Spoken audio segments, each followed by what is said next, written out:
আসসালামু আলাইকুম রহমতুল্লাহ। সম্মানিত ভিউয়ার, সবাই কেমন আছেন? নিরাপদ ড্রাইভিং স্কুল অ্যান্ড ট্রেনিং সেন্টারের পক্ষ থেকে সবাইকে স্বাগতম। আজকে আমরা আলোচনা করব বর্জনীয় নিয়ে। একজন ড্রাইভারের কোন কোন অভ্যাস বাদ দিতে বলছে এই বিষয়ে আলোচনা করব। তাহলে করণীয় কথা আমরা আগের ভিডিওতে বলছি, আজকে আলোচনা করব বর্জনীয় কোন কোন অভ্যাস বাদ দিতে হবে। তাহলে বর্জনীয় তো প্রথমে বলছে 1 নম্বরে অবৈধ ড্রাইভিং লাইসেন্স নিয়ে গাড়ি চালানো যাবে না। কি লাইসেন্স? অবৈধ মানে কি? 2 নম্বর, যেটা আপনি যেমন দেখা যায় জীবনে স্টিয়ারিং কোনোদিন উঠেনো কিন্তু পকেটে লাইসেন্স আছে, এরকম লোকের অভাব নাই। কি নেই? টাকা পয়সা দিয়ে বানা লাগছে, তাহলে এটা অবৈধ মানে 2 নম্বর। এই 2 নম্বর লাইসেন্স দিয়ে গাড়ি কি করবে লাগছে? চালাবেলা মানা করছে। চলন্ত গাড়িতে কারোর সাথে কথা বলে বলা মানা করছে। কোন গাড়িতে? চলন্ত গাড়িতে যদি কারোর সাথে কথা বলেন তাহলে আপনার মনোযোগ বিঘ্ন ঘটবো, দুর্ঘটনা হওয়ার সম্ভাবনা অনেক ক্ষেত্রে বাড়ে যাব। তাহলে কথা বলা যাবে না। প্রয়োজন হলে বলবেন, কিন্তু অপ্রয়োজনীয় কথা বলবেন না। এরপরে বলছে একটি হেডলাইট জ্বালায় গাড়ি চালাবেলা মানা হচ্ছে। কোকা হেডলাইট জ্বালে? একটা হেডলাইট নর্মালি জ্বলে সিএনজি, মোটরসাইকেল, অটোরিকশা, টমটম, লেগুনা এগুলার একটা হেডলাইট জ্বলে। তখন আমরা দূর থেকে দেখলেও মনে করি যে ছোট গাড়ি এর, তাহলে আমরা ওই হিসাবে যাই। কিন্তু যখন আপনি বড় গাড়ি হলে একগে হেডলাইট জ্বালা যাবেন, তো সেম আরেকগে মনে করবো এটা কি ছোট গাড়ি। তাহলে এতে ঘুরে রাস্তা মারি যাবে, আর মুখামুখি আসলে সংঘর্ষ বা দুর্ঘটনার সম্ভাবনা থাকতে পারে, মানে বেশি। এরপরে কইছে ত্রুটিপূর্ণ হেডলাইট জ্বালায় গাড়ি চালানো হচ্ছে। কি জ্বালায়? হেডলাইট মানে একটা জ্বলে একটা জ্বলে না, অথবা কম জ্বলের অথবা ভাঙ্গি রয়েছে।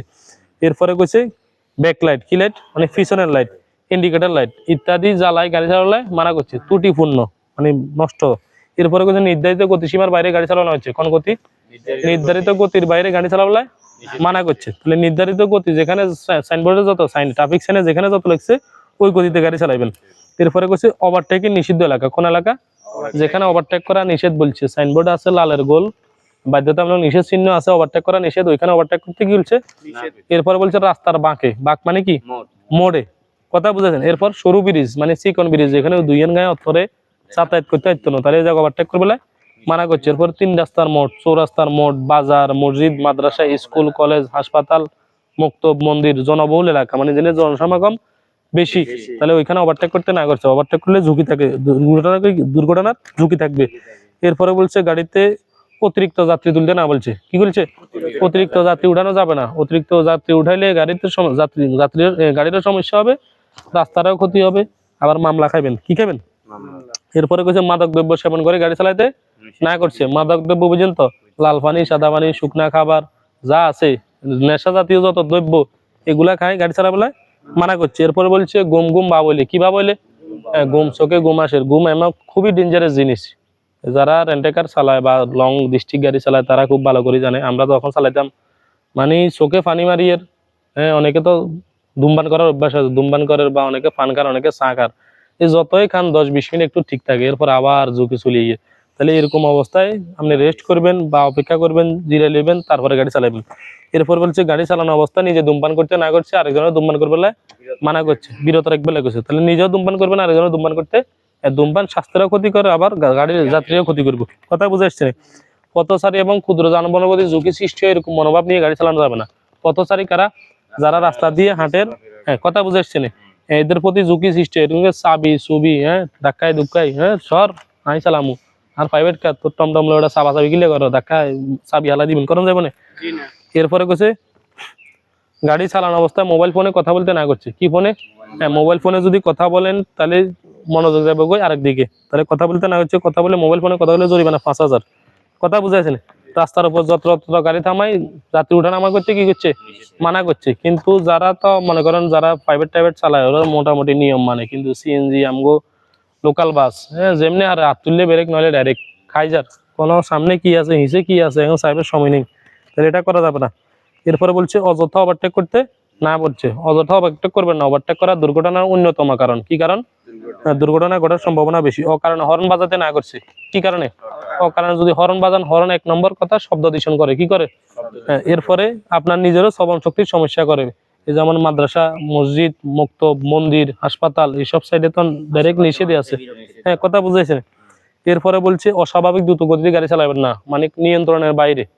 আমি কন্ট্রোল করতে পারবো 20, উড়ে রাখছি 200, হইব না? তাহলে এরকম দ্রুত গতি গাড়ি চালানো যাবে না। এরপরে বলছে জেনারেল অ্যানেস্থেসিয়া। জেনারেল অ্যানেস্থেসিয়া মানে অবশ করা। অবশ অ্যানেস্থেসিয়া মানে অবশ। অবশ করার ওষুধ হোক বা ইনজেকশন হোক, এটা নেওয়ার 48 ঘন্টার ভিতরে গাড়ি চালাতে না করছে। এটা অনেক সময় দেখা যায় সাথে সাথে রিয়েকশন করে, অনেক সময় দেখা যায় 1-2 দিন পর্যন্ত এটা থাকে রিয়েকশন থাকে। এরপরে বলছে উচ্চ বা নিম্ন রক্তচাপ জনিত সমস্যা থাকলে গাড়ি চালাতে কি করছে, উচ্চ রক্তচাপ জনিত সমস্যা মানে হাই প্রেশার, নিম্ন চাপ মানে লো প্রেশার, এরকম গাড়ি এই অবস্থায় গাড়ি চালালে মানা করছে, এরকম রোগ থাকলে। এরপরে করছে ঘুম, সর্দি কাশি, অ্যালার্জি, ডায়াবেটিক্সের ওষুধ এগুলা গাড়ি চালালে কি করছে, মানা করছে। ঘুমের ওষুধ ওই যেমন আপনি ফার্মেসি দিয়ে গেলে কিনলে দেখবেন বলে দিব যে ভাই অ্যালার্জির ওষুধ, সর্দির ওষুধ বেশি খাইয়া লাগেন না, বেশি খাইলে ঘুমের লাগে, কথা বুঝাইছেন। এরপরে কিছু একটানা 5 ঘন্টার বেশি গাড়ি চালানো হয়েছে, ক ঘন্টার বেশি, 5 ঘন্টার। যেমন আমরা ঢাকা গেলে স্টার লাইনে করে যাই, তারা কুমিল্লা দাঁড়ায় না, কিলে দাঁড়ায়, দাঁড়ায় মানে খানা হওয়ার রেস্ট হওয়ার, কথা বুঝেন। একটানা যদি গাড়ি চালান তাহলে শরীরে একটা আলসিয়ামি চলে যাবো, জিমানি চলে যাবো, তাহলে রেস্ট করবে লাগছে। এরপরে বলছে সপ্তাহে 6 দিনের বেশি গাড়ি চালানো হয়েছে, কদিনের বেশি, 6 দিন গাড়ি চালাবেন, একদিন রেস্ট থাকবেন, কি দেখবেন। এরপরে হচ্ছে মানসিক টেনশন, তাহলে মানসিক টেনশন বা মাথা ব্যথা গাড়ি কি করে লেগেছে চালা বেলা মানা করছে। মানসিক টেনশন মানে মানসিক সমস্যা, মাথা ব্যথা করে, মাথা ব্যথা খুবই ডেঞ্জারাস জিনিস। হ্যাঁ মানে ধুমধুম লাজন মগর দিয়ে হেমাত দিবে মাথা বা এরকম ডেঞ্জারাস।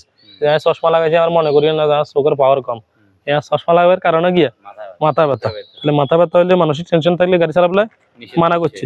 অন্য গাড়ি চালক এখন যাত্রীর প্রতি সম্মান না দেখায়, অন্য গাড়ি চালক এখন যাত্রীর প্রতি সম্মান না দেখায় নিজের বাহাদুরি প্রদর্শনের জন্য প্রতিযোগিতামূলক মনোভাব নিয়ে গাড়ি চালাতে মানা করছে। কি মূলক, হ্যাঁ কয় টাকা দিবি নি, মোবাইলের বাসায় কি কয় ওটা তুই সিএনজি লাগে হ্যাডাম কিছু রে কেন ওটা আয় খেলা রোডে আইলে গিয়া, তাহলে এরকম মনোভাব নিয়ে গাড়ি চালালে কি করছে, মানা করছে। আপনার জীবন অত্যন্ত মূল্যবান, কিরকম মূল্যবান, দুর্ঘটনাজনিত বিষয়গুলো অবহেলা করি, মানে মারলাম ন মারলে নাই, এরকম অবহেলা করি নিজের জীবনকে অকালে জড়িয়ে যায় বলে মানা করছে। জড়িয়ে যায় বলে দিবেলাই কি করছে, জড়িয়ে যাবেও কেনে, যখন আপনি এগুলা অবহেলা করবেন, নিয়ম কানুন মানতেন না, তখন ঝুঁকি দুর্ঘটনা পড়লে হাত তুলে কি কয় বাইসলে সকাল ন বাইসলে পরকাল, কেমনে কেমনে কথা কয় এরকম হয়ে যাবে গই। সবাই লাইক কমেন্ট করবেন, জানাবেন আমাদের ভিডিওগুলা কেমন লাগে, কমেন্ট করে জানাবেন। আর বেশি বেশি শেয়ার করে দিবেন, যারা অন্য দেখে ভিডিওটা উপকৃত হতে পারে। আর যারা এখন আমার পেজে ফলো করেন নাই, আমার পেজ ফলো করে রাখবেন, নিত্য নতুন ভিডিও যেন সবসময় পেতে পারেন। আমার পেজের নাম নিরাপদ ড্রাইভিং স্কুল। সবাই ভালো থাকবেন, আসসালামু আলাইকুম।